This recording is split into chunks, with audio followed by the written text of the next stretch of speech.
بسم اللہ الرحمن الرحیم۔ السلام علیکم ورحمۃ اللہ وبرکاتہ۔ ان گنت لاتعداد درود و سلام آقا نامدار علیہ الصلوۃ والسلام اور آپ کی آل طہار پر۔ میں ہوں دا میسج ٹی وی سے خالد بخاری۔ ہم نے ناظرین کے ذوق کے مد نظر آن لائن کتاب کا سلسلہ شروع کر رکھا ہے۔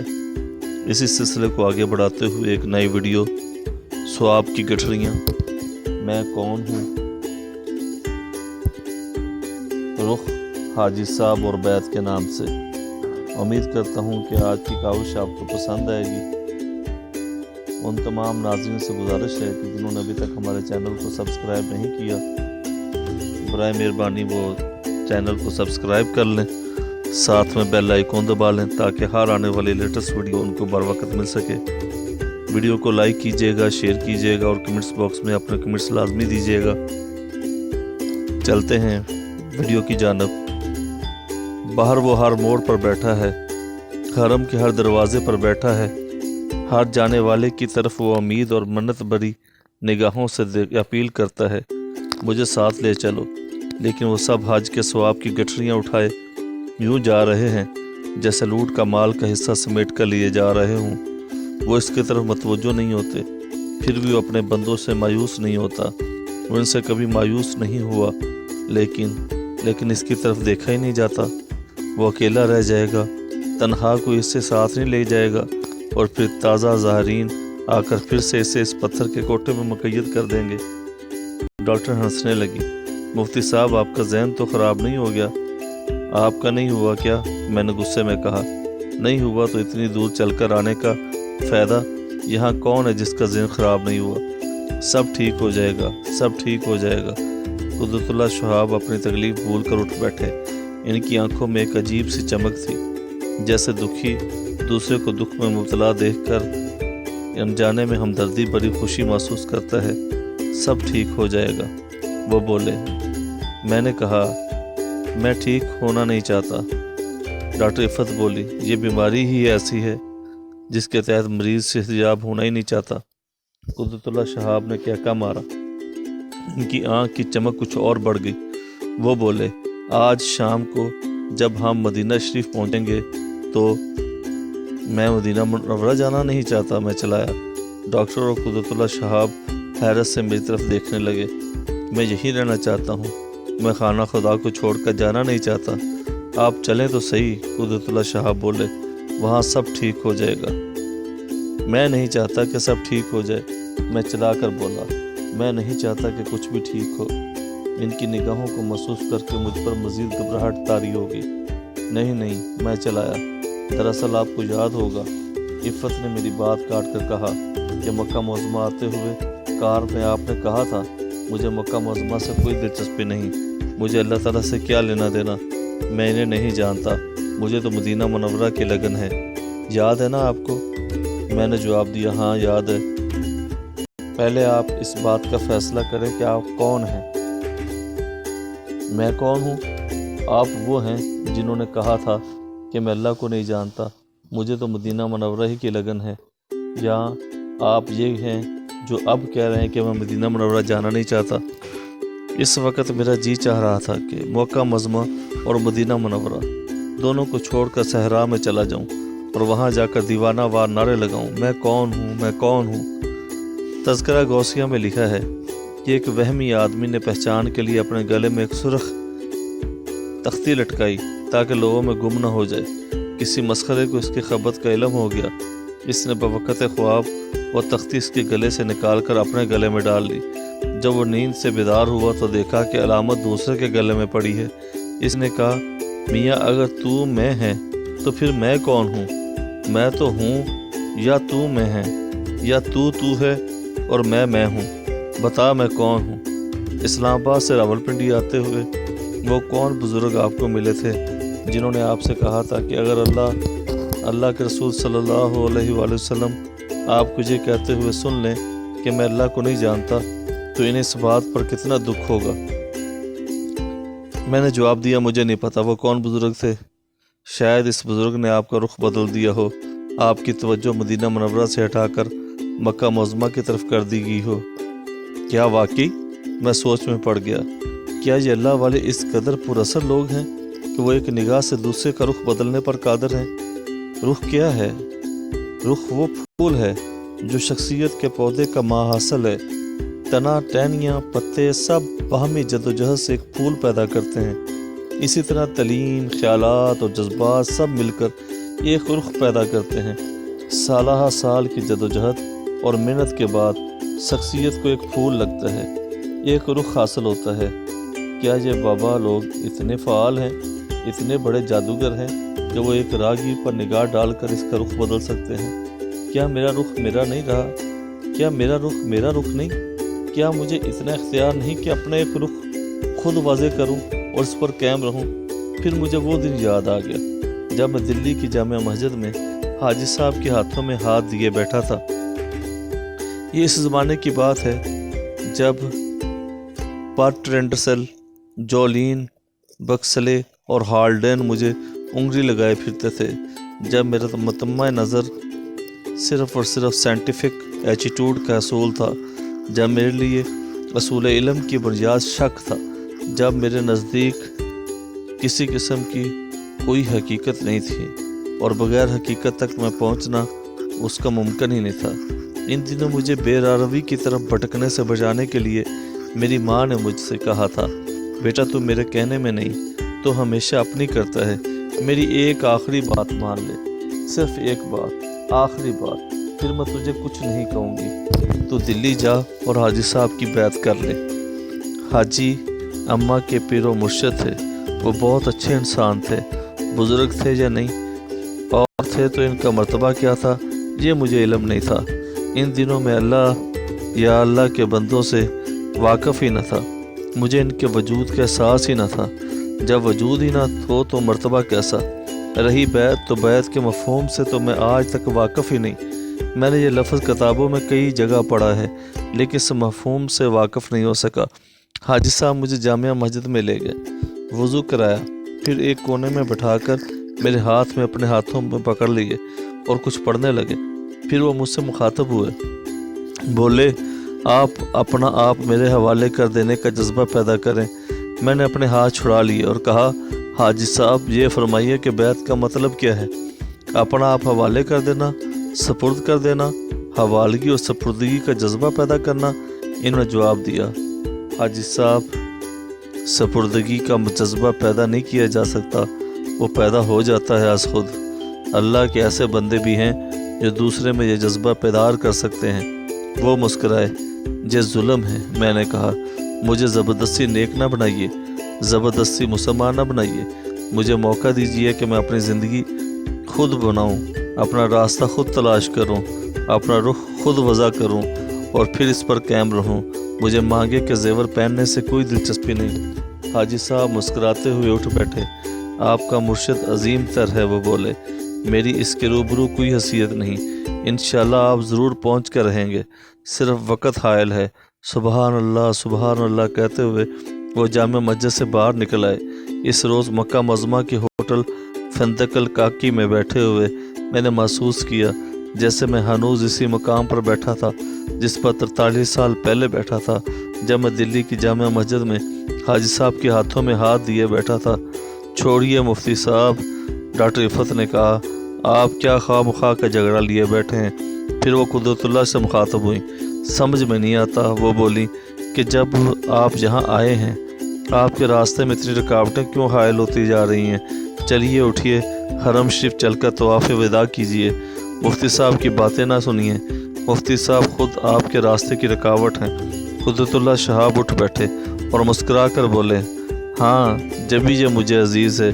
قدرت اللہ اور ڈاکٹر عفت کے جانے کے بعد میں پھر سوچ میں پڑ گیا، یہ قدرت اللہ کیسا آدمی ہے جو رکاوٹوں کو عزیز رکھتا ہے، جو ریزیڈنٹس کو اہمیت دیتا ہے، جو ان کی پرورش نہیں کرتا، ان سے خوف نہیں کھاتا، ان کے خلاف غصہ نہیں پالتا، ان سے نفرت تک نہیں کرتا، الٹا انہیں عزیز رکھتا ہے۔ کیا رکاوٹیں واقعی در پردہ رحمتیں ہوتی ہیں؟ کیا رکاوٹیں واقعی اس بات کی دلیل ہوتی ہیں کہ آگے بڑھنے کا عمل جاری ہے، حرکت مثبت ہے اور رخ درست ہے؟ لیکن کیا رخ بھی اللہ کی دین ہے؟ نہیں، میرا دل نہیں مانتا۔ اگر رخ بھی اسی کی دین ہے تو پھر ہماری اپنی کنٹریبیوشن کیا ہے؟ اگر اسلام آباد کی ایک ویران سڑک پر بیٹھا ہوا ایک بابا چشمے زدر میں میری مرضی کے خلاف انجانے میں میرا رخ اس حد تک موڑ سکتا ہے۔ ان روز مکہ معظمہ میں میری تمام تر توجہ خانہ خدا پر مرکوز تھی۔ میرے خیالات اور جذبات اللہ کے لیے وقف ہو چکے تھے۔ ہر جگہ ہر مقام پر مجھے اللہ دکھائی دے رہا تھا۔ ودا ہونے والے زائرین کے چہروں پر، ان کی نگاہوں میں، ان کے دکھ میں، ان کے بند میں، حرم شریف کے دروازوں پر، مکے کی گلیوں میں، کوچوں میں، سڑکوں پر اللہ نے چاروں طرف سے میرا محاصرہ کر رکھا تھا۔ میں اس سے یوں بھرا ہوا تھا جیسے مالٹا رس سے بھرا ہوتا ہے۔ مجھ میں کسی غیر کی گنجائش ہی نہ رہی تھی۔ میرا جی چاہتا تھا قدرت اللہ شہاب اور ڈاکٹر رفعت مجھے وہیں چھوڑ کر مدینہ منورہ چلے جائیں اور میں مکے کی گلیوں، بازاروں اور سڑکوں پر گھومتا پھروں اور اس کا نظارہ کرتا رہوں۔ کبھی وہ خانہ خدا میں چھپا بیٹھا ہو، کبھی بھنڈیر پر سے جاگتا ہو، کبھی زائرین کے خدخال پر جو جھلکتا ہو جیسے شوربے پر گھی تیرتا ہے، کبھی وہ حرم کے دروازوں پر بیٹھا ہو، جانے والوں سے منتیں کر رہا ہو، مجھے اپنے ساتھ لے چلو، مجھے اکیلا چھوڑ کر نہ جاؤ، مجھے اپنا ساتھی بنا لو، میری انگلی پکڑ کر مجھے ساتھ لے چلو۔ وہی کالی موٹر، وہی کالی سڑک، ارد گرد وہی ویرانہ، وہی اداس قدیم جلسی ہوئی پہاڑیاں، بالکل ویسا ہی منظر جیسے جدہ سے مکہ معظمہ کو جاتے ہوئے پیش تھا۔ اس وقت میرے دل میں مدینہ منورہ کے لیے کوئی امنگ نہ تھی، البتہ خانہ خدا سے ودا ہونے کا ملال دل میں بوند بوند ٹپک رہا تھا۔ ایسا کیوں تھا؟ بات سمجھ میں نہیں آ رہی تھی۔ جب میں وطن سے روانہ ہوا تھا، اگرچہ بظاہر حج کے لیے چلا تھا، لیکن دل ہی دل میں میری منزل مدینہ منورہ تھی۔ مدینہ منورہ سے میری عقیدت بہت پرانی تھی۔ محمد صلی اللہ علیہ وآلہ وسلم سے میرا جذبہ احترام اسلام کی وجہ سے نہ تھا، اس لیے نہیں کہ وہ رسول اللہ صلی اللہ علیہ وآلہ وسلم تھے، بلکہ اس لیے کہ وہ عظیم ترین انسان تھے۔ اس زمانے میں انگریزی زبان میں کوئی ایسی کتاب دستیاب نہ تھی جو اسلام یا محمد صلی اللہ علیہ وآلہ وسلم کا حقیقت پسندانہ جائزہ پیش کرتی۔ البتہ ایسے ہندو اور عیسائی مصنفوں کی کتابیں ضرور ملتی تھیں جو اسلام کے خلاف تعصب کی وجہ سے مشہور تھے، جو اسلام دشمنی میں پیش تھے۔ جس دور کی بات ہے جب میری عمر چھوٹی عمر میں، جب مذہب میرے نزدیک اپاہج کے لیے ایک سہارا تھا، اندھے کے لیے راستہ تلاش کرنے کی لاٹھی تھی، جب میں نہ تو اندھا تھا نہ اپاہج، جب میں سب کچھ جانتا تھا، سمجھتا تھا، ان دنوں مجھے ایسی کتابوں کی تلاش تھی جو اسلام کے عیب گنواتی تھی۔ اس سے مجھے عیب سی تسکین ہوتی تھی، عجیب سی تسکین ہوتی تھی۔ میں نے ایسی کئی کتابیں پڑھی تھیں، Smith Woody, and Sen, Lajpat Rai, Edward Gibbon, Barley, Stanley Poole, یہ سب مصنف اسلام کے خلاف زہر افسانی کرنے میں لذت محسوس کرتے تھے، لیکن نہ جانے بات کیا تھی کہ وہ سب یک زبان ہو کر محمد صلی اللہ علیہ وآلہ وسلم کی تعریف کرنے پر مجبور تھے۔ یا اللہ، یہ تیرا کیسا بندہ ہے، یا اللہ تیرا یہ بندہ کتنا عظیم انسان ہوگا کہ دشمن بھی اس کی تعریف کرنے پر مجبور ہے۔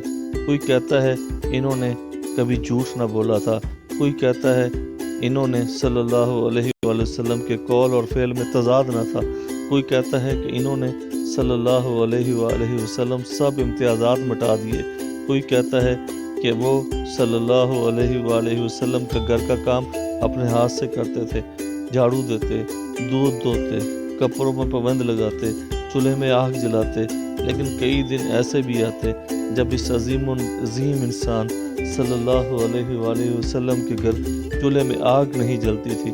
ان تحسب بری تحریروں کے دھوئیں سے حضور صلی اللہ علیہ وآلہ وسلم کی منور کرن ابھری اور میرے ذہن پر چھا گئی۔ پھر سال بعد میرے دوست ایم بی خالد نے مجھے مثبت مطالعے کی طرف مائل کر دیا۔ ایک روز میں خالد سے ملنے گیا تو میں نے دیکھا کہ اس کے پلنگ پر سرانے تلے ایک ضخیم کتاب پڑی ہوئی ہے۔ میں نے پوچھا کہ یہ تمہاری بیڈ بک ہے؟ خالد نے جواب دیا، یہ میری سب کچھ ہے، بیڈ بک ہے، حدیث ہے، قرآن ہے، سب کچھ ہے۔ میں نے اس کتاب کو کھول کر دیکھا، وہ حضور صلی اللہ علیہ وآلہ وسلم کی سوانح عمری تھی۔ یہ تو حضور صلی اللہ علیہ وآلہ وسلم کی سوانح ہے۔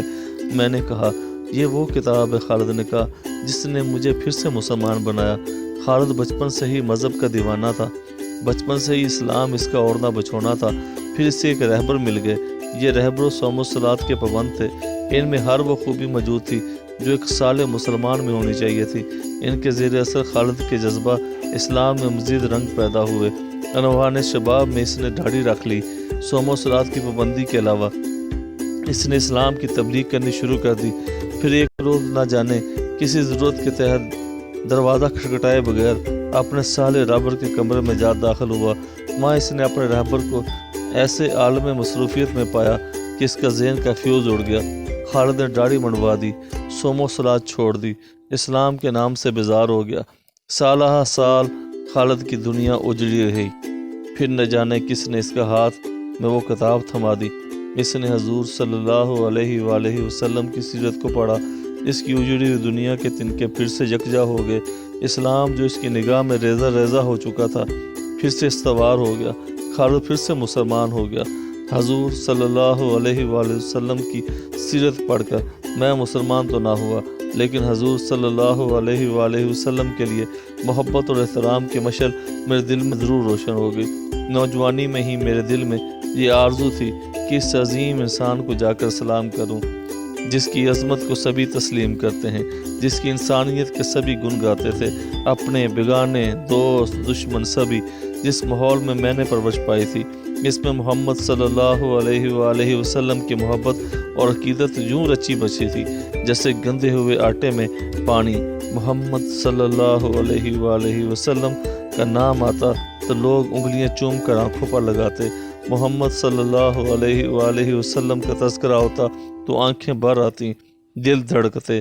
محمد صلی اللہ علیہ وآلہ وسلم کا نام سن کر لوگوں پر کفیت طاری ہو جاتی، سر دھنتے، حال کھیلتے، وجد کرتے، اللہ کا نام چاہے لیے جاؤ، کچھ بھی نہ ہوتا، کچھ بھی نہیں۔ ان دنوں میں محسوس کرتا تھا کہ میں واقعی ہی محمدن ہوں، مسلم نہیں، کیونکہ مجھے محمد صلی اللہ علیہ وآلہ وسلم سے لگاؤ ہے، اسلام سے نہیں۔ اس میں میرا قصور نہیں تھا، برصغیر کے سبھی مسلمانوں کو محمد صلی اللہ علیہ وآلہ وسلم سے محبت تھی۔ یہ وہ دن تھے جب مسلمانوں کے جذبے کا یہ عالم تھا۔ خدا اگر محمد صلی اللہ علیہ وآلہ وسلم کو پیدا نہ کرتا، قسم ہے خدا کی، قسم ہے خدا کی، خدائی نہ ہوتی، پھر قیام پاکستان کے بعد میرے دل میں حضور اعلیٰ صلی اللہ علیہ وآلہ وسلم سے ایک نیا رشتہ ابھرا۔ اس رشتے کی نوید سب سے پہلے بھائی جان محمد بٹ صاحب نے دی۔ جان محمد بٹ میرے اولین اور بنیادی رہبر ہیں۔ وہ بات بات پر فرمایا کرتے تھے، مفتی جی آپ پاکستان کا غم نہ کھائیں، پاکستان جس نے بنایا ہے وہ خود اس کی رکھوالی کریں گے، آپ صرف اس بات کا خیال رکھا کریں کہ آپ کا کوئی قول یا فعل ایسا تو نہیں جو پاکستان کے لیے باعث نقصان ہو۔ ایک روز میں نے بھائی جان سے پوچھا، میں نے کہا پاکستان کے محفوظ ہونے کے متعلق آپ اتنے وثوق سے کیسے بات کر سکتے ہیں؟ بھائی جان نے فرمایا، ہمارے سرکار قبلہ ان بزرگوں میں سے تھے جو قیام پاکستان کے لیے کام کرنے پر مامور تھے۔ ہمیں علم ہے پاکستان کے سر پر آقا علیہ السلام کا ہاتھ ہے۔ اس روز مجھے ایسا محسوس کیا جیسے پاکستان کے توسط سے میں آقا علیہ السلام کے قدموں پہ جا بیٹھا ہوں۔ پھر جب میرا تبادلہ کراچی ہو گیا اور وہاں میں نے قدرت اللہ شہاب سے متعارف ہوا اور ہم دونوں آپس میں ملنے لگے تو جھنگ کے ایک بزرگ کا خط موصول ہوا، لکھا تھا، ان دنوں جن صاحب سے آپ ملنے لگے ہیں ان کو ہمارا سلام دیجیے۔ چند ایک ماہ بعد جھنگ کے ان بزرگ سے ملاقات ہوئی تو میں نے ان سے پوچھا کہ جن صاحب سے میں ملنے جلنے لگا تھا ان کو خصوصی سلام بھیجنے کی کیا وجہ تھی؟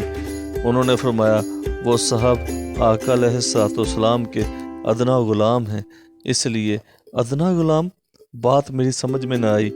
جنگ والے بزرگ نے فرمایا، سرکار اعلیٰ صلی اللہ علیہ وآلہ وسلم کی شان نرالی ہے، غلاموں میں جتنا ادنا اتنا ہی عرفہ۔ اس وقت میں نے یوں محسوس کیا جیسے حضور اعلیٰ صلی اللہ علیہ وآلہ وسلم کے پاؤں میری آنکھوں سے چھو رہے ہوں۔ یہ احساس قرب قدرت کے توسط سے تھا۔ اس کے بعد جب میری تعیناتی پریزیڈنٹ ہاؤس راولپنڈی میں قدرت اللہ شہاب کے تحت ہو گئی تو ایک روز ایک شخص مدینہ منورہ سے صدر کے نام ایک پیغام لایا۔ یہ پیغام مسجد نبوی کی چابی کے بردار